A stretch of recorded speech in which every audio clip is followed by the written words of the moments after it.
ito may experiment tayo, no? Nalaman natin na ang ating dryer motor ay mahina na. Okay, so yan ko yung kanyang value ng starting capacitor. And then, yan, test ko din using our digital multitester. So, yun, no, so, CT102. So, may pang-test yan na ating microfarad. Yan, no, nakikita kasi natin yan, kasi dapat yan ay 4 microfarad. So, pumapatak na siya ng 1 microfarad.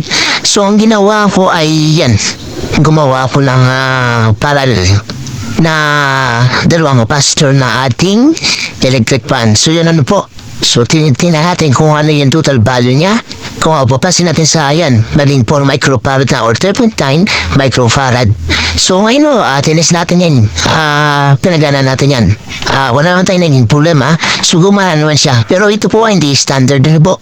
So, dapat talaga po, palitan natin yan. Kaso nga lang, dahil wala natin oras pumunta sa store, ay yan na lang ang ginawa natin dahil kailangan natin maglaba. Okay.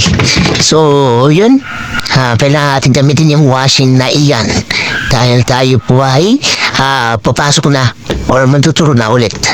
Okay, so yun. So yun, nagamit naman natin. Bumalik yung lakas ng ating dryer. So yun. Okay. So, success. Pero yan po ay papalitan natin para maging standard yung pagkakalagay ng ating capacitor. Pero until now, working pa rin siya, no? Hindi wala pa lang time na pumunta sa bayan.